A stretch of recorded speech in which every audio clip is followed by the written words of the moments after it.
The magical air that you breathe, day 23। 23তম দিন, যে জাদু হাওয়ায় আপনি শ্বাস নিচ্ছেন। ভোরের হাওয়ায় একটু হেঁটে আসার জন্য বেরিয়ে নতুন একজন মানুষ হয়ে ফিরে আসা কিন্তু খুবই সহজ।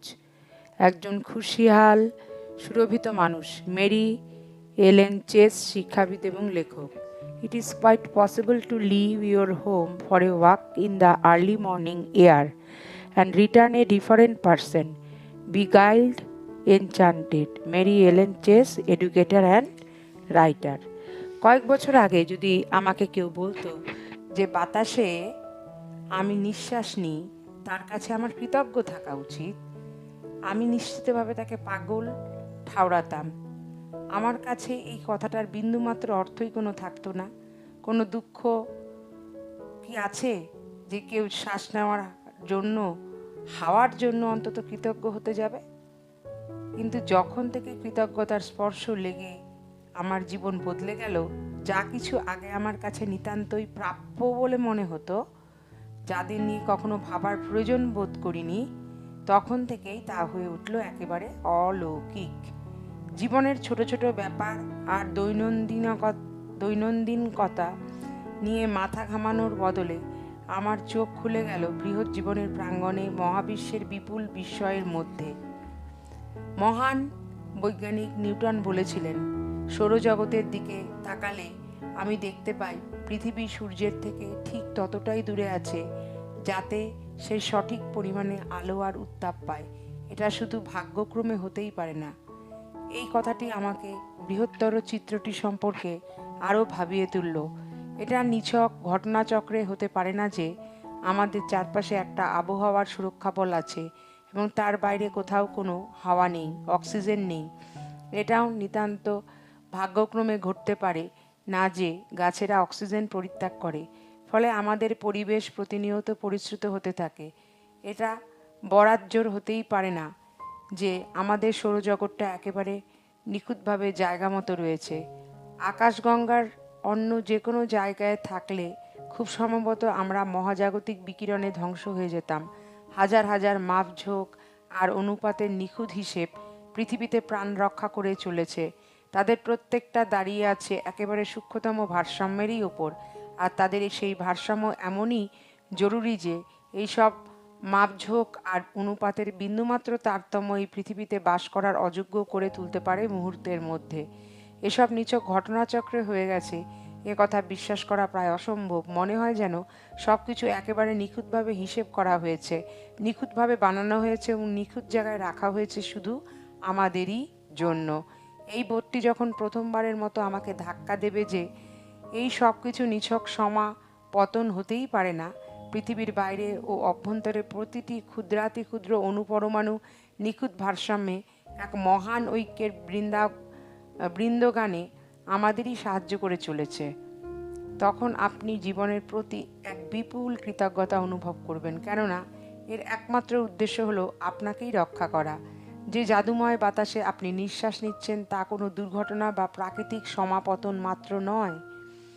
আপনি যখন মহাবিশ্বে আমাদের জন্য এই বাতাস থাকার পেছনের বিশাল ব্যাপ্তির কথা ভাববেন এবং তারপর একবার বুক ভরে নিঃশ্বাস নেবেন, এবং এই নিতান্তই নৈমিত্তিক কাজটা তখন হয়ে উঠবে একেবারে আক্ষরিক অর্থে শ্বাসরুদ্ধকর। আমরা একের পর এক নিঃশ্বাস নিই এবং একটিবারের জন্যও ভাবি না নিঃশ্বাস নেওয়ার জন্য বাতাস আছে সব সময়, অথচ আমাদের দেহের সবচেয়ে সুলভ উপকরণ হলো অক্সিজেন। প্রত্যেকবার নিঃশ্বাস নেওয়ার সঙ্গে সঙ্গে তা দেহের প্রতিটি কোষে পৌঁছে যায় যাতে আমরা বেঁচে থাকতে পারি।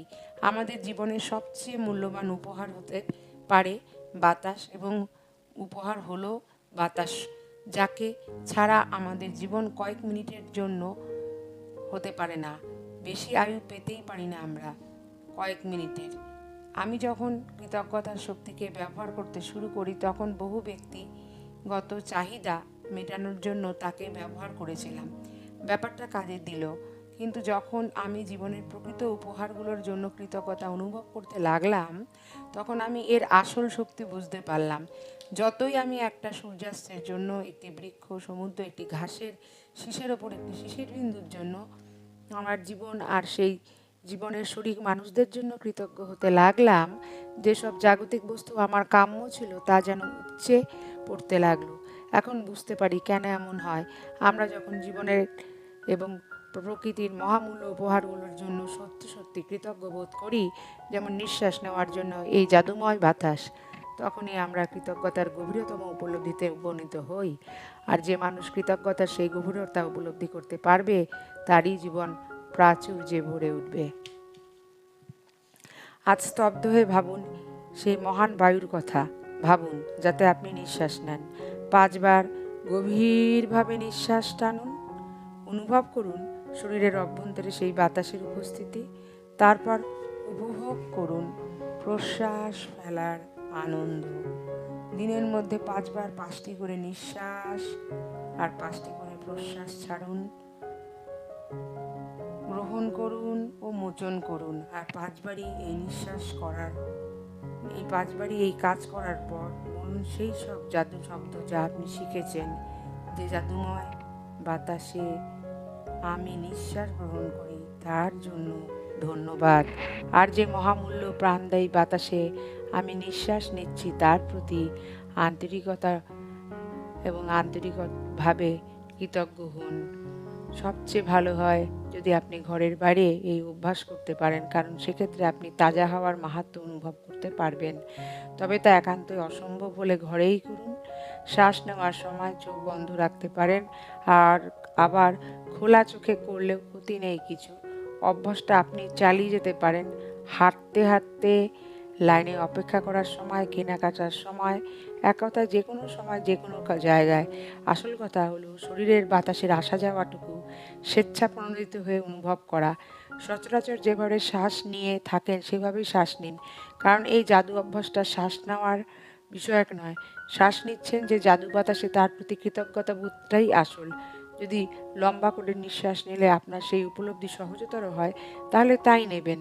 যদি সশব্দে নিঃশ্বাস ফেললে বা নিঃশব্দে ধন্যবাদ কথাটা বললে আপনার সুবিধা হয়, তেমনিই করবেন।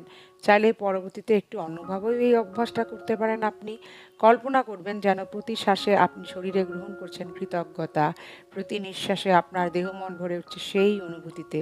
প্রাচীন পদ্ধতি অনুসারে যখন কোনো ব্যক্তি সত্যি শ্বাসবায়ুর জন্য গভীরভাবে কৃতজ্ঞ হয়, তার কৃতজ্ঞতা বোধ শক্তির এক অন্য স্তরে উপনীত হয়, যার ফলে সে হয়ে ওঠে এক সত্যিকারের অ্যালকেমিস্ট। অনায়াসে সে নিজের জীবনের প্রতিটি ক্ষেত্রকে সোনা করে তুলতে পারে। তো জাদু অভ্যাস 23-এর যা যা করণীয়, যে জাদু হাওয়ায় আপনি নিঃশ্বাস নিচ্ছেন, গুনে ফেলুন আপনার প্রাপ্তিগুলো। এমন 10টার তালিকা বানান, লিখুন কেন আপনি কৃতজ্ঞ। তালিকাটা আরেকবার পড়ুন। প্রতিটি প্রাপ্তির শেষে বলুন ধন্যবাদ, ধন্যবাদ, ধন্যবাদ। যথাসম্ভব কৃতজ্ঞ বোধ করুন। দ্বিতীয়ত, আজ 5 বার স্তব্ধ হয়ে ভাবুন সেই মহান বাতাসের কথা, যে হাওয়ায় আপনি নিঃশ্বাস নিচ্ছেন। 5 বার স্বতঃস্ফূর্তভাবে শ্বাস টানুন, দেহের ভেতরে তার গতিবিধি অনুভব করুন এবং শ্বাস ফেলার আনন্দও উপভোগ করুন। তৃতীয়ত, 5 বার 5টি করে নিঃশ্বাস নেওয়ার পর বলুন সেই জাদু শব্দ, যে জাদুময় বায়ুতে আমি নিঃশ্বাস গ্রহণ করি তার জন্য ধন্যবাদ। আর যে মহামূল্য প্রাণদায়ী বাতাসে আপনি নিঃশ্বাস নিচ্ছেন তার প্রতি আন্তরিকভাবে কৃতজ্ঞ হন।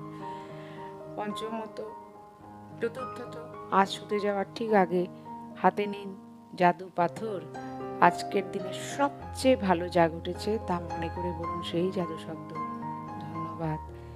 এই অডিওটি যদি আপনাদের ভালো লেগে থাকে, অবশ্যই আপনারা 5 জনের মধ্যে অন্ততই শেয়ার করবেন এবং আমার চ্যানেলটিকে অবশ্যই লাইক এবং সাবস্ক্রাইব করবেন। অসংখ্য ধন্যবাদ আপনাদের আমার পাশে থাকার জন্য এবং আমার অডিওগুলিকে শোনার জন্য। আজকে এই পর্যন্তই। অসংখ্য ধন্যবাদ। Thank you and thank you.